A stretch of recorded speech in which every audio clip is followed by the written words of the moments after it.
This human expression, it can seem like a strange one at points. We walk around with this deep sense of individuality, as if each of us is this solid, separate thing, right? We think of ourselves as these containers of thought, emotion, body, and story. And we believe the borders of our skin are the borders of who we are. But I want you to imagine something with me. Think of a tree, just a tall, living tree that one day falls in the forest. So over time, it begins to decompose. The moss begins to grow, insects, they burrow inside, excuse me, and eventually it breaks down into the soil itself. Now, the tree doesn't regret falling. It doesn't look at itself and think, I am no longer me, I've lost my identity, I've failed. There's no such thought, no such self-concept sitting in the trunk or in the branches. The tree simply shifts its form, its energy, its structure. It becomes something new. So rather than anthropomorphize this all, we try to not do this, right? So what was once a tree is now the nourishment of the forest bed. The same life force continues, but the form's different. And yet when we look at that fallen tree, what do? We anthropomorphize, right? We project our own human sense of ego onto it.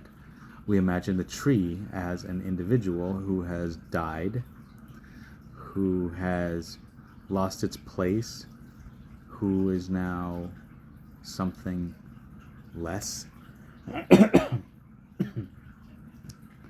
Excuse me. So why do we do this? It's because we carry with us a powerful story. This is the story of separation. We've constructed this egoic sense of self, this belief that I am separate from everything else, that I begin and end at the skin, that I exist in an isolated being in a world of others. And once we've built that story, we start projecting it onto everything around us. So when we see the tree fall, we just don't see nature. We see our own false self reflected back. We see loss, identity, the tragedy of endings, because those are things we fear for ourselves. I believe the truth is there is no separation. There is no individual self, not in the way we think. So from the smallest atom to the vast expanse of the cosmos here, there's only one unified field of expression, one energy, one life, one consciousness dancing as infinite forms. It's this one without two. It's like the waves on the ocean. Each wave, it rises and falls. Some are big, some are small. Each has its shape, its moment of movement. But is any wave separate from the ocean? Does it have an independent life? No. It's only ever the ocean, expressing as a wave. And when the wave dissolves, does the ocean lose anything? It loses nothing at all. And that's what we are. But the human condition is strange because even though the truth is so close, we live almost entirely in the illusion. We insist on our separateness. We build identities around our names, our bodies, our roles, our histories. We cling to them, defend them. We even go to war for them. I know much of us may be saying, well, that's not how I do things. But collectively, that's how we're doing things. It's a collective movement, and we're part of that collective. We are the collective, right? So every moment in life is just reminding us of this. It's not who you are. So when you breathe, the air is not separate from you. It becomes you. And when you eat, the food of the earth becomes your body. When you die, your body returns to the soil, just as the tree does. There never was like a hard border here. There never was a separation. Just one unbroken field of being, shifting form endlessly. Right? But the mind resists this, because if there is no separation, what happens to me? What happens to my story, my achievements, my identity, my narrative, myself? Here's where the paradox comes in. The very thing we fear losing, the self, it's not even real. It's a construct, a narrative, a habit of thought. It's something we've been conditioned to believe in so deeply that it feels absolutely solid, but it's not solid. If you look closely, you'll see it. The I is nowhere to be found. It's only a thought rising and falling like any other thought. And when that thought subsides, what remains? It's just pure awareness, pure presence, the same field that births the tree, the soil, the stars, and the self that you thought you were. So this realization can be terrifying at first for some, but it also is the deepest freedom, because once you see that there is no separation, you realize there is nothing to protect, nothing to defend, nothing to lose. The tree falling is not a tragedy.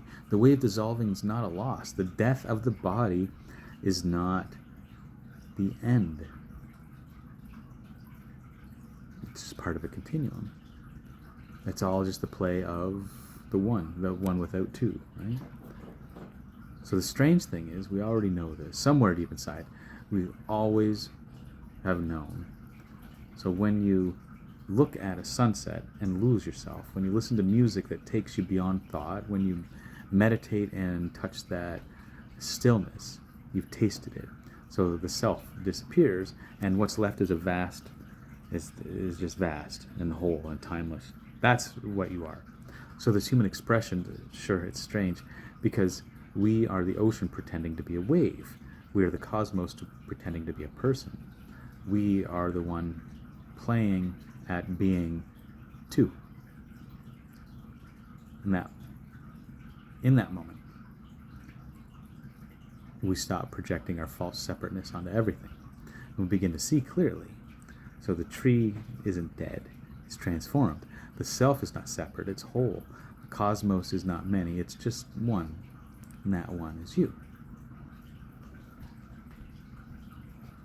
So it's not you in the story of your life, not you as in your body or your mind or this narrative, but you that cannot die, the you that was never born, the you that is the essence of all things. This is what sages called Sat Chit Ananda. It's his existence, consciousness, and bliss. Not three things, just one. One without two. So the next time you see a tree, just remember, it's not separate from you, and you are not separate from anything. The whole cosmos is expressing as you, right here, right now. And when the illusion of separation falls away, what's revealed is the simple, radiant truth. You are that. Tat Tham Asi.